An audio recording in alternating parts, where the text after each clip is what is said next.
Mi hermana odiaba a su propia hija, a pesar de haber dicho siempre que quería ser madre.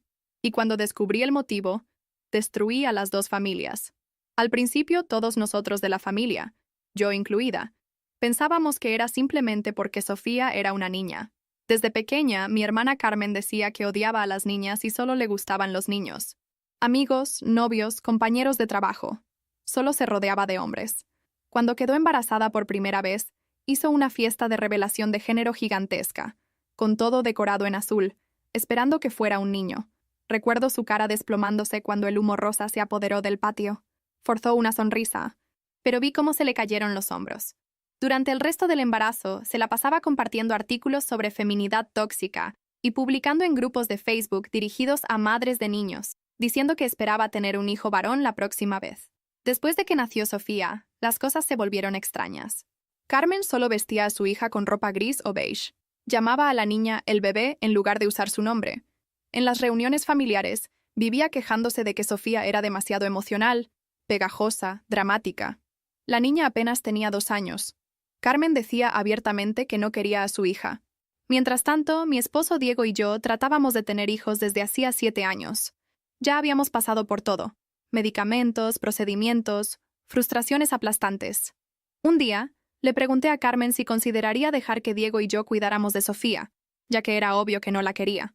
Me lanzó una mirada enloquecida y dijo que prefería vender a su hija antes que dejárnosla. Y yo aún pensé que estaba exagerando. Cuando Carmen anunció el segundo embarazo el año pasado, estaba obsesionada con la idea de que fuera un niño. Dijo que, si era otra niña, interrumpiría la gestación. No tendría otro fracaso. Durante el embarazo, intentó todos los métodos posibles: simpatías antiguas, calendarios chinos, aceites, medicamentos especiales. Hasta investigó sobre fertilización in vitro con selección de sexo, aunque fuera carísimo. Todos pensábamos que era exageración, hasta el día en que descubrimos que sí era un niño. Se volvió loca de felicidad. Recuerdo la fiesta de revelación. Cuando subió el humo azul, cayó de rodillas llorando de alegría.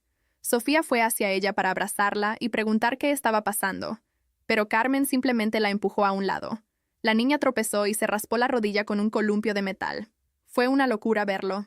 Después de eso casi no tuvimos más contacto con Carmen durante el embarazo. E incluso después del nacimiento, la familia se distanció aún más, hasta porque se había ido a Europa, alegando que dar a luz allá saldría más barato. Pero cerca de 2 meses después del nacimiento del bebé, llamado Mateo, todos entramos en una videollamada, 7 miembros de la familia. Al principio fue tierno. Mateo dormía y Carmen lo mostraba vistiendo un mameluco que decía «hombre de mamá». Fue cuando mi tía preguntó por Sofía. Los ojos de Carmen se agrandaron. No respondió bien, solo bajó la cabeza y dijo bajito que Sofía no estaba con ella. Mi tía insistió para que explicara. Y entonces Carmen confesó que había puesto a Sofía en adopción a mediados de diciembre, cuando aún estaba embarazada de 6 meses de Mateo. Dijo que no podía lidiar con 2 hijos y que entregarla antes de Navidad ayudaría a economizar con regalos y garantizar el viaje a Europa. Todos quedaron en shock. Mi abuela empezó a apretarse el pecho en menos de 30 segundos. La respiración se volvió jadeante y repetía el nombre de Sofía sin parar. La llamada se volvió un caos. Carmen colgó mientras mi abuela tuvo que ser llevada de urgencia al hospital. Cuando llegué a casa esa noche, después de asegurarme de que mi abuela estaba estable, me di cuenta de que Diego estaba actuando de forma muy extraña. Primero lo encontré en el cuarto borrando fotos del celular. Todas eran de 4 años atrás. Parecían aleatorias. Algunas parecían imágenes de ultrasonido en blanco y negro, y esa época coincidía exactamente con cuando quedé embarazada antes de sufrir un aborto espontáneo. Esa imagen. Esa maldita imagen del ultrasonido. No sé explicar, pero algo dentro de mí se trabó. Era como si mi cuerpo hubiera reconocido antes que mi mente. Una sensación incómoda, un escalofrío en los brazos, como si algo muy malo estuviera a punto de emerger. Diego trató de disimular cuando me vio en la puerta del cuarto. Tiró el celular en la cama, hizo una sonrisa torcida y murmuró algo como, solo limpiando la memoria del celular. Solo asentí, pero me quedé ahí, inmóvil, observándolo. Esas fotos... ¿Por qué ahora?, pregunté. Fingió no entender. ¿De qué hablas? Esas fotos son viejas. Ni siquiera guardabas nada de esa época. ¿Por qué ahora decidiste borrar justamente esas? Son solo imágenes que ya no tienen sentido, amor. Ya sabes, necesito espacio para el respaldo. Mi corazón latía fuerte. Algo no tenía sentido. Algo estaba oculto. Y, por primera vez en años, sentí miedo del hombre con quien dormía todas las noches. Al día siguiente, fingí normalidad. Hice café, di los buenos días, besé su mejilla como si nada hubiera pasado. Pero por dentro, ya no confiaba en él. Algo gritaba dentro de mí. Y no era solo sobre Carmen. Era algo más cercano, más íntimo, como si la podredumbre estuviera dentro de mi propia casa. Volví al cuarto y recuperé su celular de la manera más discreta que pude. Diego no era tonto, claro, había borrado todo.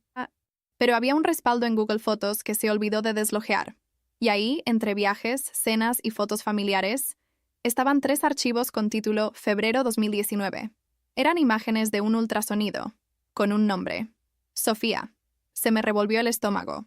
Cerré la aplicación, cerré el celular, cerré el mundo por un segundo. Mi mente gritaba, negándose a aceptar lo obvio. Era coincidencia. Solo podía serlo. Tal vez Carmen le había enviado eso en esa época. Tal vez él solo estaba siendo, no sé, un apoyo. Pero ¿por qué mantenerlo oculto? ¿Y por qué borrarlo ahora? Bajé las escaleras como un fantasma. Las palabras de Carmen en esa videollamada volvieron a mi cabeza con fuerza. Ya no tenía a su hija.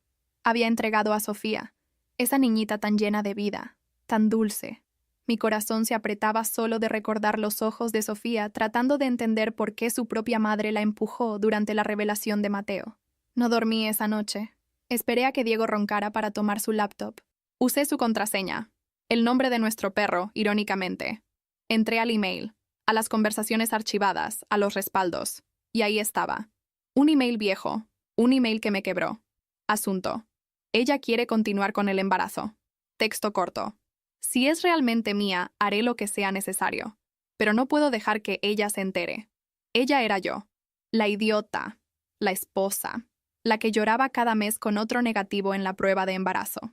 A la mañana siguiente, miré a Diego mientras comía tostadas con café y pensé en cómo lograría no hundirle el cuchillo de la mantequilla en el pecho. Notó mi mirada. Forzó una sonrisa y dijo, ¿dormiste bien? Solo moví la cabeza. Más o menos. Tuve sueños raros. ¿Sobre Sofía? Asentí. Triste, ¿no? Carmen se pasó esta vez. Sí, se pasó. El tiempo parecía arrastrarse, y todo en mí suplicaba explotar. Pero necesitaba pruebas. Y más que eso, necesitaba hacer que él admitiera. No por mí, sino por Sofía. Esa niña había sido renegada, descartada. Y si realmente era suya, él era tan culpable como Carmen. Esa tarde, fingí que iba al mercado. Conduje hasta la casa de mi madre, que vivía a unos 20 minutos de ahí. Le supliqué que cuidara algo para mí. Una prueba de ADN. Hija, ¿qué está pasando? Si te digo ahora, vas a tratar de impedírmelo. ¿Es tan grave? Es mucho peor. Ya tenía el cabello de Sofía en un portarretratos guardado. Un día la propia Carmen me lo dio, cuando la niña cumplió 2 años. Decía que era un recuerdo de cuando era soportable cuando aún no hablaba. Eso me había parecido extraño en ese momento. Ahora veía que era solo el comienzo de algo mucho más sombrío. Mandé el ADN. Mandé el de Diego también, de un cepillo de dientes suyo. Faltaban 7 días para el resultado. Y juro, fueron los 7 días más largos de mi vida. Seguí sonriendo. Seguí fingiendo que éramos la pareja estable y feliz de siempre. Pero por dentro ya estaba armando la caída de 2 monstruos. Mi hermana, que abandonó a su hija por puro desprecio.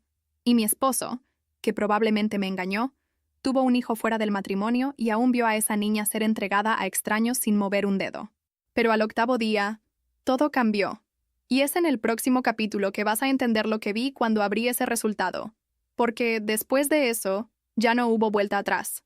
Ya no supe más lo que era compasión. Solo conocí la venganza. Y fue con ese sentimiento ardiendo en el pecho que, al 8º día, abrí el resultado de la prueba de ADN. Positivo.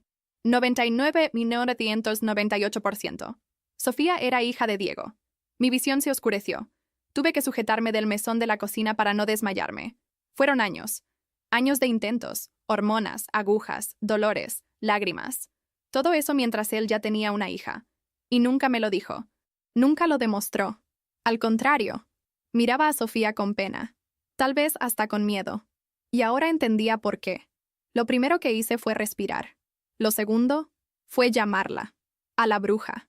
Carmen contestó en un café en algún lugar de Bélgica, como si nada estuviera mal. Sonrió al ver mi cara en la pantalla. ¿Qué tal? ¿La vieja sobrevivió al infarto o ya puedo volver al grupo familiar? Cállate, Carmen. Abrió los ojos. ¡Wow! ¿Qué pasó? ¿Se te murió tu plantita? ¿Vas a decirme ahora mismo quién es el padre de Sofía? Se quedó en silencio, por 2 segundos. Después miró hacia el lado y se rió. Ah, ¿todavía con eso? Ya te dije que no importa. Soy madre soltera. Mandé un esperma al universo y ¿qué me dio? Un error. Pero lo corregí. Todo está resuelto. Hablo en serio, Carmen. Lo sé. Y tengo pruebas. Abrió los ojos de nuevo, pero ahora había algo diferente. Una incomodidad. Un movimiento nervioso con la boca. Tragó saliva. Se acomodó los lentes oscuros en la cabeza. ¿Tú... qué? Probé el ADN de Sofía con el de Diego. Tenía su cabello, ¿recuerdas? Tú misma me diste ese portarretratos en el cumpleaños de 2 años de ella, como si fuera un recuerdo inútil. Y tenía el cepillo de dientes de mi esposo. Carmen se quedó en silencio. ¿Por qué hiciste esto, Carmen? Continué, con la voz temblorosa. ¿Por qué él? ¿Por qué conmigo? ¿Con nosotros?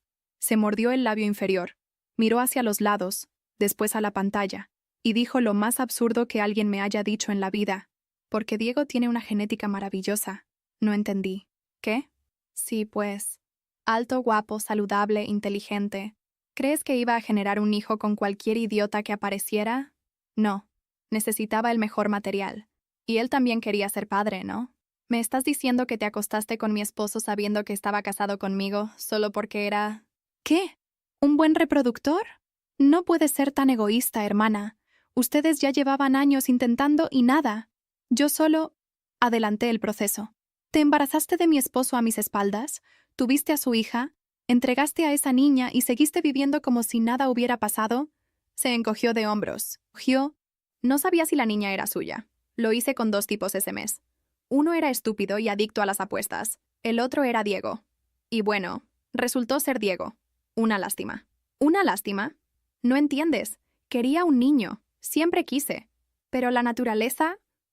la naturaleza adora hacer bromas, ¿no? Toma una niña llorona, pegajosa, necesitada. No la aguantaba. La miraba y veía todo lo que detestaba en mí. Fracaso, debilidad, drama. Juro que traté. Estaba llorando ahora, pero no eran lágrimas de arrepentimiento. Eran lágrimas de frustración, de quien siente que fue injusticiada por haber tenido la hija equivocada. No trataste. Rechazaste a esa niña desde el día en que supiste que era una niña. Nunca dijiste su nombre con cariño. Nunca la llamaste hija. Respiró profundo. El café detrás de ella se estaba volviendo más ruidoso, pero no le importaba. Mira, ya descubriste lo que querías. Felicidades. Ahora déjame en paz. Estoy con Mateo, y él es todo lo que siempre quise. No, todavía no terminó. Cerró los ojos. Ahora me vas a contar. ¿Dónde está Sofía? Y más que eso, ¿por qué la odias tanto? ¿Qué pudo haber hecho esa niña siendo aún bebé para que la trataras como basura? Porque ni tú, Carmen, eres capaz de tanto odio sin motivo. Me miró fijamente. Y colgó. Pero esa respuesta, esa vendría en el próximo enfrentamiento. Y cuando viniera, juro por todo lo más sagrado, no iba a salir ilesa. Ni ella, ni Diego, ni yo. Porque yo también ya no era la misma. Pasé toda la noche despierta. El cuarto parecía más pequeño. Las paredes se apretaban. Sudaba frío. Con ganas de gritar. Esa llamada no había terminado. Esa historia no había acabado. Cada segundo que pasaba, algo dentro de mí hervía con más intensidad. Necesitaba entender. Necesitaba oír de su boca. Ya no quería suposiciones. No quería llenar vacíos con mis dolores. Quería la verdad. Desnuda, cruda, repugnante como fuera. A la mañana siguiente, llamé de nuevo. No fue en la tercera, ni en la quinta. Carmen solo contestó en la 7ª llamada, con la cara cansada, visiblemente irritada. Parecía no haber dormido bien tampoco. Perfecto. Me despertaste, loca. Dime dónde está Sofía. Bufó. Ya te dije. Fue adoptada. A finales de diciembre. Firma hecha, sellada, enviada. Y no sé con quién. Fue adopción cerrada. Sigilo absoluto. Ni nombre. Solo entregué y pasé la página. Mentiste toda la vida. Me traicionaste. Destruiste a una niña. ¿Y ahora finges que todo está bien? ¿Que es solo seguir adelante? Se rió. Una risa seca, casi histérica. ¿No entiendes? Claro que no entiendes. Nunca entiendes nada. Siempre fue así. ¿De qué hablas? Suspiró. Su mirada cambió. Esa frialdad. Ahora venía acompañada de un tipo de desprecio que nunca había visto. Como si finalmente se hubiera quitado la máscara.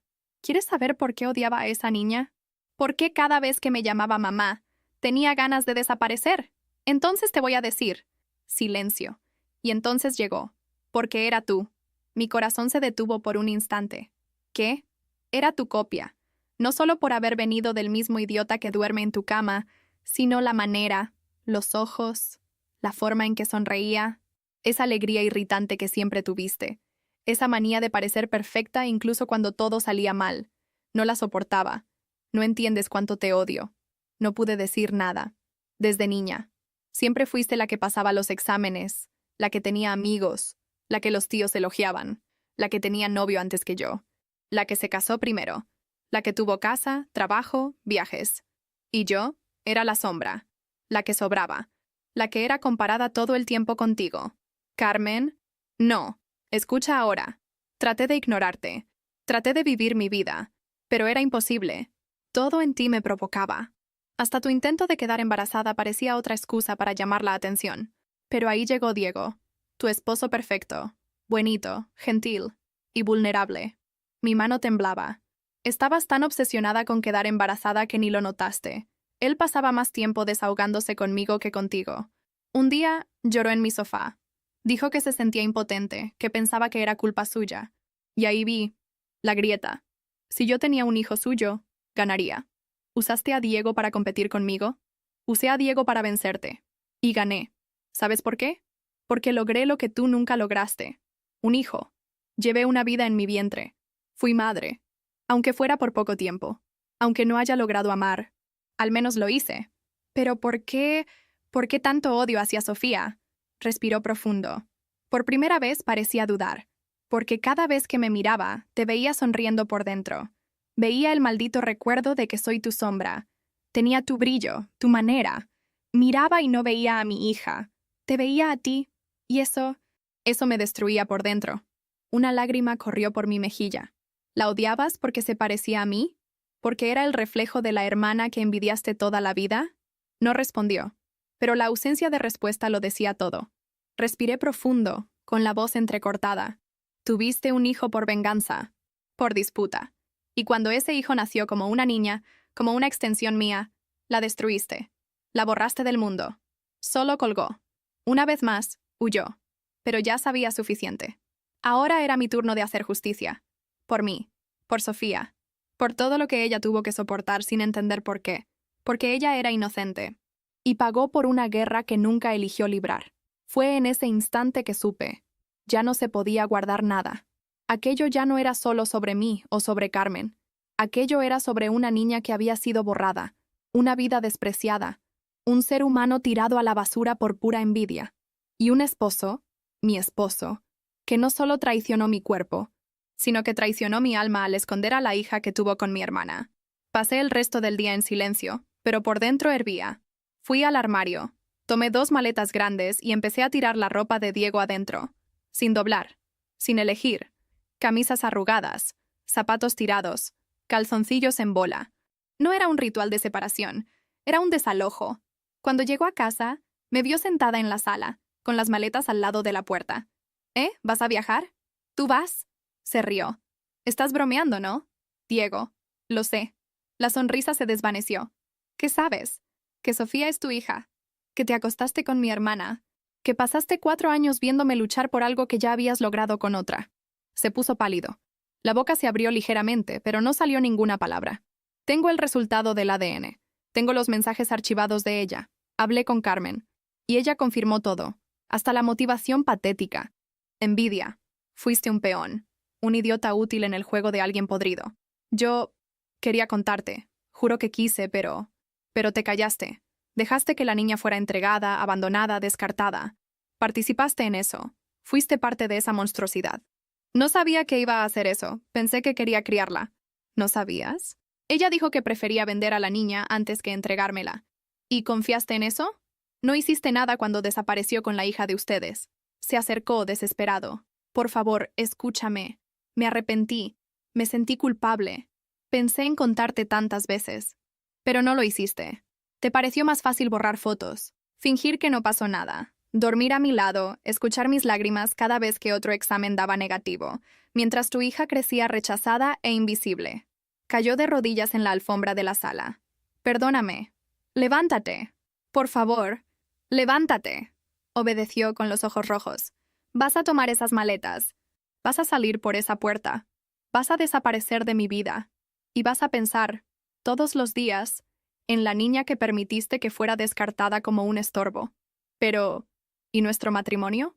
Ya no existe matrimonio. Existe un divorcio en camino. Y un nombre en el papel que voy a arrastrar de mi acta con placer. Eres tan padre como ella es madre. Y ninguno de los dos vale lo que esa niña sufrió. Sal de mi casa ahora. Aún dudó. Lloró. Trató de argumentar. Pero yo estaba de pie, señalando la puerta. Ya no temblaba. Ya no había espacio para dudas. Se fue. Y el silencio que quedó después de que se cerró la puerta fue el más doloroso de mi vida. Y el más liberador. Al día siguiente, convoqué a la familia. Claro, sin la abuela. Aún estaba frágil y no podía, bajo ninguna circunstancia, saber todo. Dijimos que era solo una conversación sobre Diego, que me había traicionado, que nos separaríamos. Nada más. Mis padres vinieron primero, después mis tíos. Mi primo Gabriel conectó la llamada con los que estaban fuera del estado. Todos se sentaron, y empecé. Sin rodeos. Expliqué cómo descubrí la traición, cómo hice la prueba de ADN. Conté lo que Carmen dijo por llamada, palabra por palabra. Reproduje fragmentos del audio que grabé a escondidas de la llamada. Mostré los pantallazos de los emails, las fechas, los horarios. Mostré el rencor, la perversidad, la frialdad. Mi madre lloraba. Mi padre temblaba de rabia. Una de mis tías tuvo que salir de la sala para respirar. Gabriel maldecía la pantalla como si ella fuera a escuchar. ¿Tuvo a la hija con tu esposo y la entregó? Preguntó mi madre en shock. Sí, y no solo eso. Odiaba a la niña por parecerse a mí, porque me odiaba. Lo dijo con todas las letras. Sofía era el reflejo de la hermana que envidió toda la vida. Un silencio sepulcral se apoderó de la sala. Aproveché. Y lo peor aún está por venir, porque ahora necesito saber dónde está esa niña. Nadie aquí va a descansar hasta que sea encontrada. Y si alguien de nuestra familia, aunque sea de lejos, sabe algo y lo esconde, se convertirá en cómplice. Uno a uno, todos estuvieron de acuerdo. Veía la mirada de indignación en los rostros. El desprecio por Carmen era nítido. Por primera vez vi unión. De verdad. Contra un mal común. Dijo que fue una adopción cerrada, dijo Gabriel, ya escribiendo algo en el celular. Pero eso no significa que no dejó rastros. Viajó embarazada a Europa, dijo mi tío. Pero el proceso de adopción fue en México. Tiene que haber documento. Registro, RFC. Alguien recibió a esa niña. Mi madre me miró. ¿Crees que la vendió? Sostuve su mano con firmeza. No sé, pero si la vendió, juro que voy a descubrirlo y va a pagar. Porque ahora ya no era más una disputa entre hermanas. Era una guerra declarada. Y en el próximo capítulo, la verdad saldría a la luz. Carmen no solo entregó a su hija, lucró con eso. Era una guerra declarada. Y yo estaba dispuesta a llegar hasta el final, con todas las pruebas reunidas. La prueba de ADN, los mensajes, los audios de la llamada con Carmen, los pantallazos de las publicaciones antiguas. Fui a la comisaría. Ya no era solo sobre traición, era sobre crimen, sobre abandono, sobre una niña tratada como basura, negociada como mercancía. Hice la denuncia formal. También llevé todo al DIF. Fui clara, objetiva y directa. Por primera vez en semanas, mi voz no temblaba. La trabajadora social que me atendió se horrorizó con los relatos. Si todo esto se confirma, dijo con seriedad, estamos ante tráfico de menores. Es gravísimo. Y la persona responsable puede perder la custodia de cualquier otro hijo que tenga. Asentí. Era lo que quería. Que perdiera todo lo que usó para herir. Que sintiera en carne propia la consecuencia de lo que hizo con esa niña que llamó fracaso. Se instauró un proceso. Se abrió una alerta internacional por sospecha de adopción ilegal. El nombre de Carmen fue incluido en un sistema de alerta. Y así comenzó la cacería por respuestas. Mientras tanto, la familia se mantenía en silencio absoluto ante la abuela. Su salud aún era frágil, y cualquier noticia más fuerte podría llevarla definitivamente. Dijimos solo que Carmen y yo habíamos peleado y que me estaba divorciando. Nada más. 2 días después de la denuncia, mi abogado protocolizó la petición de divorcio con urgencia. Diego fue citado oficialmente, pero se negó a responder. Dijo que quería resolver las cosas personalmente. Tocó mi puerta una semana después, con la misma cara cínica de siempre. Vine a conversar. Viniste a recoger lo que quedó atrás. Porque conversar conmigo, Diego, ya no vas a hacerlo más. Por favor, déjame. Eres padre de una niña que fue vendida. Y lo sabías. No fingiste no saber, no. Lo sabías. Dormías conmigo mientras la hija que hiciste con mi hermana era tratada como un peso. Como un error. Y lo permitiste. Me arrepiento, ¿ok? Me siento como basura. ¿Te sientes como basura? Pues es exactamente eso lo que eres. Un hombre débil, cobarde, que me usó como excusa para vivir una mentira, que vio a una niña crecer siendo rechazada y no movió un dedo. ¿Quieres que desaparezca? No. Quiero que recuerdes todos los días que perdiste todo, que destruiste 2 familias, que no eres padre y nunca fuiste esposo, y que ahora hasta tu hija te desprecia, aunque no sepa quién eres. Lloró, suplicó, pero cerré la puerta con fuerza y no la abrí más. A la semana siguiente cayó la bomba. Sofía había sido localizada.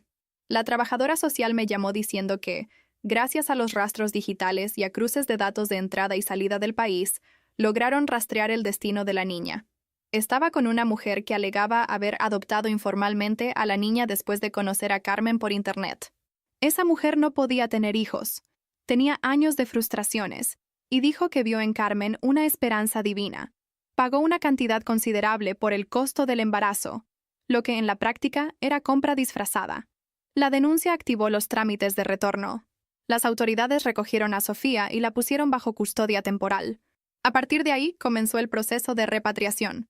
La niña sería devuelta al país de origen con apoyo del ministerio responsable. El juez responsable del caso, al analizar los documentos presentados por la mujer, declaró la irregularidad de la adopción. Todo era falsificado. En medio de este torbellino, el DIF también emitió dictamen sobre el segundo hijo de Carmen, el bebé Mateo. Y con base en las pruebas, audios y el riesgo de reincidencia, ella perdió la custodia de él inmediatamente. Mi madre se ofreció como voluntaria. Ya tenía toda la documentación lista. Fue escuchada por psicólogos y trabajadores sociales. Pasó por visitas, entrevistas, y fue considerada la única capaz de recibir la custodia emergencial de Mateo, y también de Sofía, en cuanto llegara. Fueron los días más largos de mi vida, hasta que finalmente Sofía desembarcó. Estaba diferente, más delgada, la mirada cautelosa. Caminaba con los brazos pegados al cuerpo, como si esperara que cualquiera la empujara. Pero cuando vio a mi madre en la sala de desembarque, algo en ella se suavizó. «¿Abuela?» Mi madre abrió los brazos y Sofía corrió, sin miedo, sin duda, como si algo dentro de ella dijera, «Aquí es seguro». Lloré, no de dolor, sino de esperanza, porque finalmente estaba donde siempre debería haber estado, rodeada de amor. Mateo también ya estaba con nosotras. Mi padre compró una cuna nueva. Mi tía se empeñó en remodelar un cuarto entero para los 2. Toda la familia se movilizó, menos una persona, Carmen, que ahora estaba siendo buscada por la justicia. Y en el próximo capítulo, sería juzgada. Y todos verían quién realmente era. Carmen fue arrestada en la puerta de embarque, a punto de abordar hacia otro país con documentos falsificados, una maleta y un boleto solo de ida. No esperaba la orden. No esperaba que la denuncia se volviera algo tan grande. Pensaba, como siempre, que saldría impune, como hacía desde la infancia. Pero esa mañana fue esposada ante testigos. Sin maquillaje, sin filtro, sin justificación. Cuando supe del arresto, no sentí satisfacción. Sentí alivio. Necesitaba parar. Necesitaba ser contenida. Por primera vez, no había excusas, mentiras o manipulaciones que pudieran protegerla. Las pruebas estaban ahí. Los registros bancarios, las conversaciones de negociación con la mujer que adoptó a Sofía, los audios en que admitía que odiaba a su hija, que prefería venderla a verla conmigo. El juicio fue rápido, gracias a la gravedad del caso y a las evidencias robustas. Fue condenada por abandono de incapaz, fraude, falsa identidad y participación en red de adopciones ilegales. La sentencia fue clara: pérdida total de la custodia de cualquier menor, prohibición de salir del país por 10 años y reclusión en régimen semiabierto. La imagen de ella en la audiencia, fría, con la cabeza erguida, pero con la mirada vacía, nunca va a salir de mi mente. Cuando el juez le preguntó si quería decir algo, se quedó en silencio. No pidió perdón, no lloró. Solo me miró, en el banco de los testigos, y murmuró: «Ahora tienes todo. Otra vez». Fue cuando entendí. Ella nunca quiso ser madre. Nunca deseó cuidar. Todo lo que quiso fue ganar. Tener lo que yo no tenía. Y cuando eso se volvió real, cuando el destino le dio una hija mujer, tan parecida a mí, se quebró. El odio habló más fuerte que cualquier instinto materno. Y por eso, hasta hoy, incluso encerrada, no soporta la idea de tener una hija mujer. Porque esa niña era un espejo. Y Carmen odiaba todo lo que veía reflejado en él. Sofía y Mateo ahora viven con mi madre. La casa se volvió hogar de verdad. Sofía tardó semanas hasta lograr dormir sin despertarse en medio de la noche, llorando. Pero ahora sonríe. Hace dibujos. Canta bajito antes de dormir. Aprendió a decir «te amo» sin miedo. Mateo es un bebé dulce, tranquilo. Crece rodeado de cariño, diferente de los primeros meses que pasó en brazos de una mujer que usaba el título de madre como escudo para sus propias frustraciones. En cuanto a mí, aprendí a respirar de nuevo. Me tomó tiempo confiar en las personas, no culparme por no haber percibido antes, por haber compartido mi vida con un hombre tan débil como Diego. Él nunca más apareció. Tal vez con miedo de la justicia, tal vez con miedo de mí, y que se quede así. Fue un capítulo borrado de mi historia, pero jamás será borrado de la historia de la hija que abandonó. Sofía me llama tía. A veces, cuando se olvida, se le escapa un mamá. Nunca la corrijo.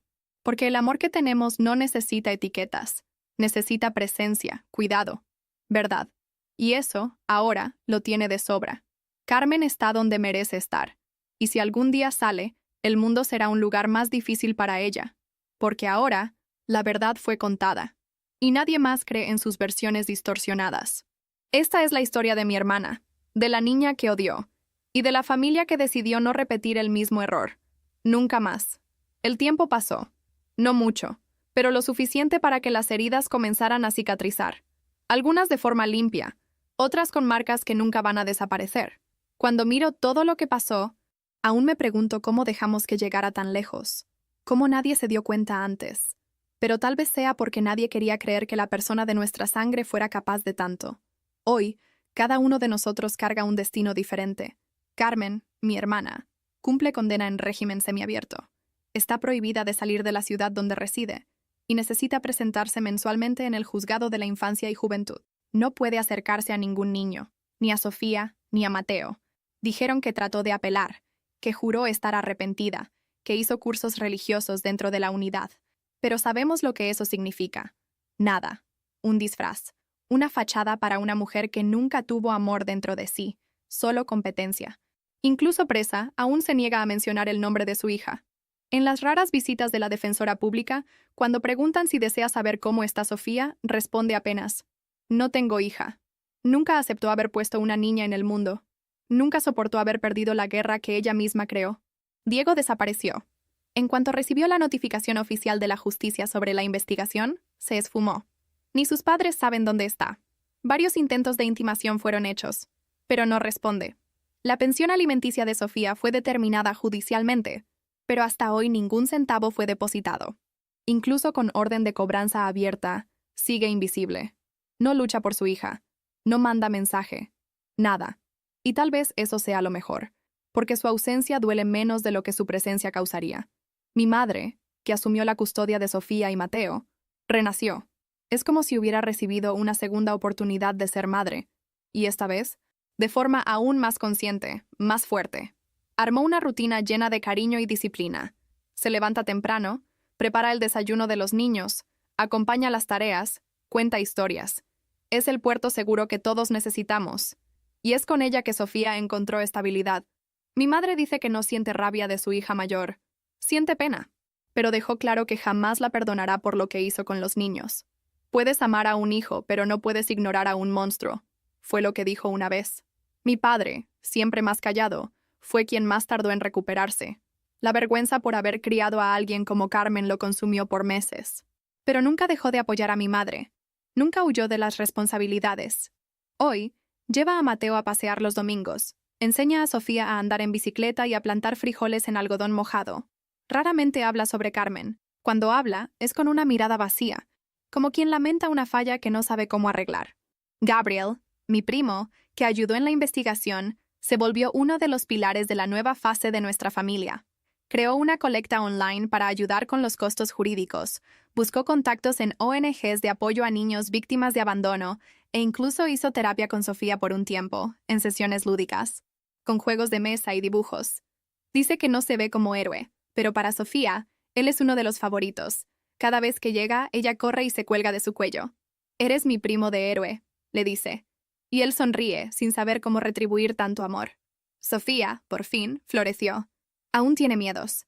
Aún tiene noches en que despierta preguntando si se va a ir de nuevo. Pero ahora confía en las respuestas. Duerme tranquila. Habla por los codos.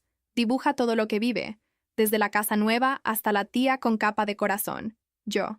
Sabe que tiene una madre biológica que no quiso quedarse. Y poco a poco, aprende que eso no define quién es. Hoy, con 7 años, lee mejor que muchos niños de su edad. Canta, baila y siempre termina el día diciendo, ¿hoy fui amada? La respuesta siempre es sí. Mateo, el hermano menor, aún es muy pequeño para entender lo que pasó. Pero vive rodeado de cuidado. Crece en el mismo hogar que ahora es el refugio de su hermana. Va a aprender la verdad algún día. Pero antes de eso, va a conocer lo que es ser protegido. Mi madre lo trata como nieto, pero para Sofía él es mi hermano de verdad, solo que de otra barriga. Viven pegados, y cuando duermen en el mismo cuarto, ella siempre le sostiene la mano antes de apagar la luz. Y yo sobreviví. Me divorcié oficialmente. Retomé mi vida. Volví a trabajar, pero me tomé un tiempo para mí. Comencé terapia. Entendí que no todo es mi culpa, que no soy débil por no haber visto antes. No traté más de quedar embarazada. No por falta de ganas, sino porque me di cuenta de que el amor no está necesariamente en la sangre, sino en el cuidado. Y hoy, cuando Sofía me llama tía mamá sin querer, mi corazón se llena. Perdí mucho, pero gané lo esencial. ¿Y la abuela? Aún no sabe todo. Y tal vez nunca sepa. Pero ve a Sofía en casa todos los días y dice, esa niña tiene luz. Y sí la tiene, porque en medio de la oscuridad más podrida, una niña rechazada sobrevivió. Y se volvió luz. Y esa luz salvó a una familia entera.